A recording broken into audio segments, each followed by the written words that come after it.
जिन्होंने एक लक्ष्य विधि लगाई थी नागपुर अजलास में, जिस पर पावर लूम स्टडी ग्रुप बना। वो पावर लूम स्टडी ग्रुप के तहत मालेगांव में एक पावर लूम परिषद ली गई और रईस शेख साहब प्रताप उगाड़े आए और उनके सामने सारी सिचुएशन रखी गई।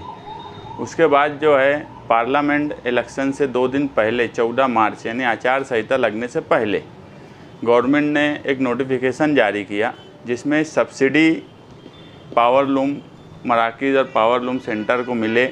उसके लिए 27 HP के ऊपर वालों को 75 पैसा और 27 HP के नीचे वालों को 1 रुपये की सब्सिडी मिलेंगी, ऐसा एक नोटिफिकेशन निकाली।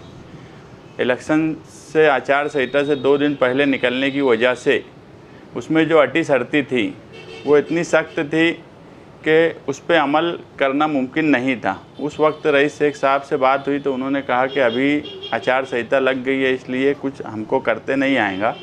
और जब उसके लिए पावर लूम चलाने वालों ने एप्लीकेशन किया तो सिर्फ भिवंडी के 60 लोग एप्लीकेशन कर पाए। महाराष्ट्र में 24 लाख यानी हिंदुस्तान में 24 लाख पावर लूम है आज, जिसमें 50% बोला जाता है कि महाराष्ट्र में है और उसमें मालेगांव शहर और भिवंडी इसमें अक्सरियत से पावर लूम है। मगर सब्सिडी का फ़ायदा 0.2% लोग ही ले पाए, यानी 60 लोग सिर्फ उसका फ़ायदा उठा पाए।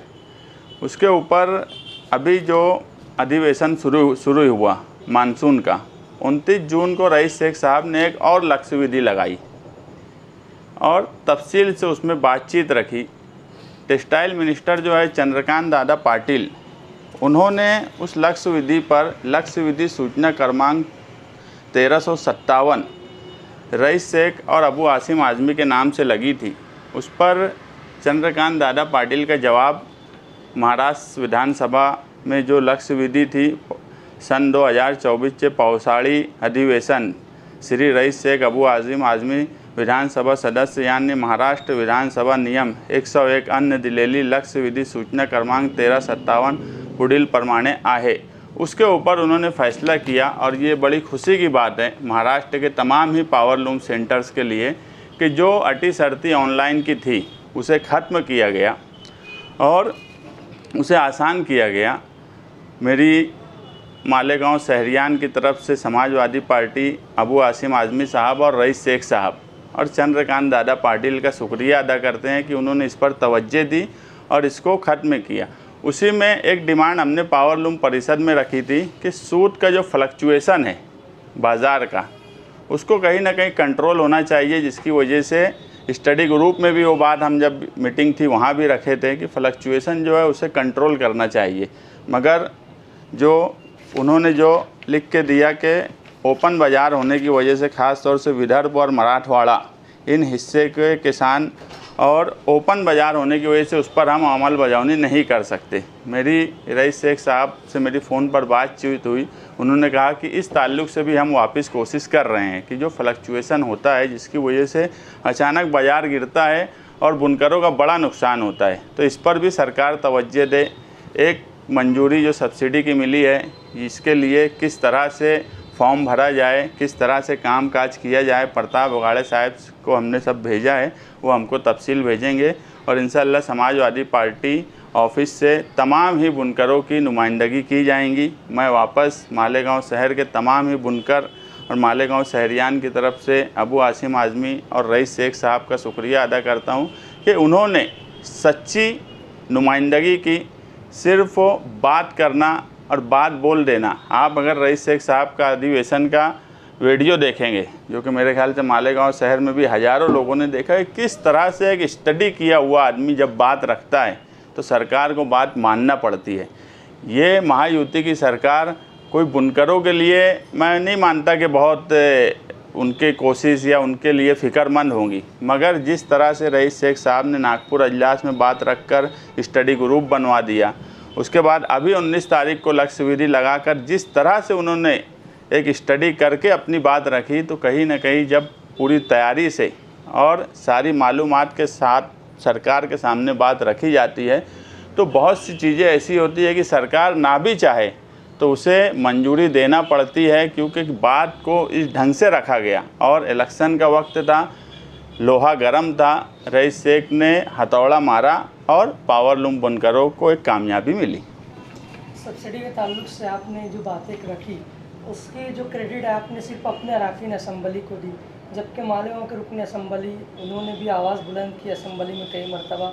और उन्होंने कल जो बात रखी उसमें गोली के ताल्लुक से जो मालूम फायरिंग हो रही है उसके ताल्लुक से भी अच्छी बात रखी, और बिजली के ताल्लुक से भी बात रखी, पावर लूम के ताल्लुक से भी बात रखी। आपने उनका नाम तक कर उनका शुक्रिया तक अदा नहीं। देखो, मैं तो शुक्रिया की बात जाने दो, इतने बड़े सेंटर महाराष्ट्र में जितने सेंटर थे, इचलकरंजी, नागपुर, भिवंडी, आप सिर्फ एक बात से अंदाज लगा लो कि नुमाइंदगी किस तरह की। स्टडी ग्रुप में उनको नहीं लिया गया। मालेगांव शहर में 3 लाख से ज़्यादा पावर लूम होने के बावजूद अगर यहाँ के एमएलए को स्टडी ग्रुप में नहीं लिया जाता तो नुमाइंदगी किस तरह की। 1 मिनट बाद बोल देना ये नुमाइंदगी नहीं होती। दूसरी बात, गोली जो मालेगांव शहर में चली माजी महापौर अब्दुल मालिक पर, उस ताल्लुक़ से उन्होंने कुछ भी बात नहीं बोली। मैं तो ऐसा मानता हूँ कि उन्होंने असम्बली में बात जो बोली, पुलिस की चापलूसी की और पुलिस की जांच को सही ठहराने की कोशिश की। उन्होंने ये बोला कि मालेगांव शहर में गोली चल रही है, पुलिस के पास बल नहीं है, पुलिस के पास सहूलत नहीं है। अरे पुलिस कार्रवाई सही कर रही है कि नहीं कर रही है, इस पे बात बोलो। अगर ये बात बोली जा रही है कि पुलिस की कार्रवाई सही नहीं है तो उस पर तो उन्होंने कोई बात नहीं बोली। उल्टा ये हुआ कि जो कार्रवाई हो रही है उसकी लीपापोती कर दी गई असम्बली में। तो मेरी ऐसी समझ है कि उन्होंने जानबूझकर इस तरह की बात बोली कि वो मामले को पुलिस की जो तफ्तीश है वो सही ठहराने की कोशिश उन्होंने असम्बली में की।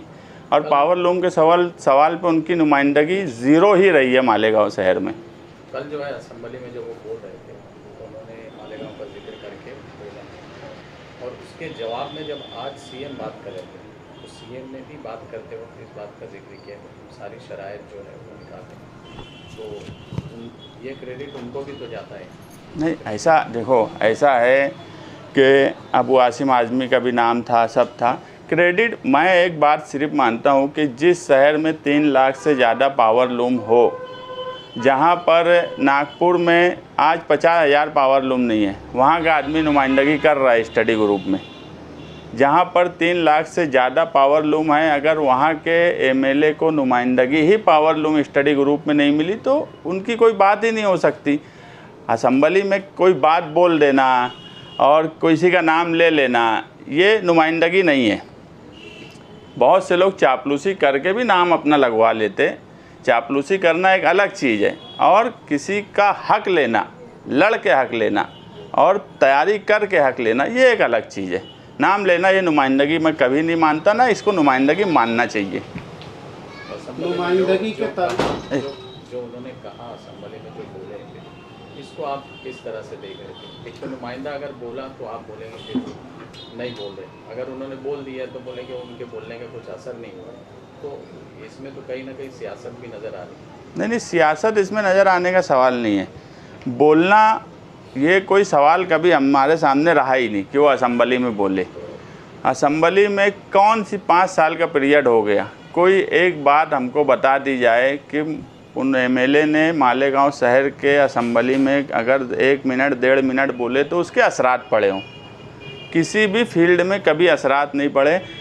पावर कंपनी के ताल्लुक़ से अगर उन्होंने 5 साल में 2-3 मरतबा बोला तो क्या कंपनी के मामले में सुधार हो गया, ये हम खुली आंखों से देख रहे हैं। बुनकर की तकलीफ़ अपनी जगह, आम कंज्यूमर की तकलीफ़ अपनी जगह, कोई उसके अंदर बेहतरी आने का सवाल नहीं आया। कोई बेहतरी आई होती, कुछ उसका रिज़ल्ट आया होता तो हम उनको बोले होते कि नहीं ये अच्छा काम है। उनके बोलने में असर नहीं है या फिर कोई असर, ना उनके बोलने में अब असम्बली में असर है, ना उनके बोलने में अब मालेगांव शहर में कोई असर पड़ता है।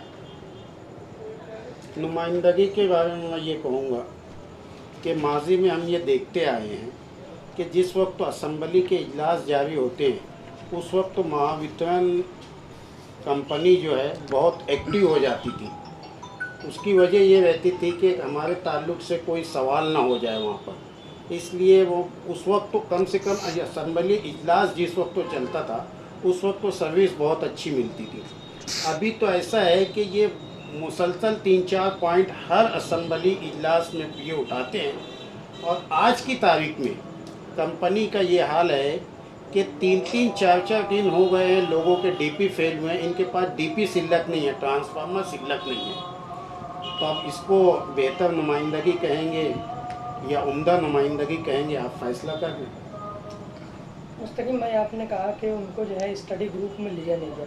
किसी मौके पर उन्होंने कहा था कि उन्होंने जो है आउटर के जो एमएलए हैं उनको जो है उसमें जगह दी ताकि जो है वो एक मिनिस्टर भी है उनकी बात से अच्छी मतलब नुमाइंदगी हो सके। मजाक करते हो गाँव के लोग ये सब बात पे उनकी, मैं क्या बोलूँ, मजाक उड़ाते उनकी।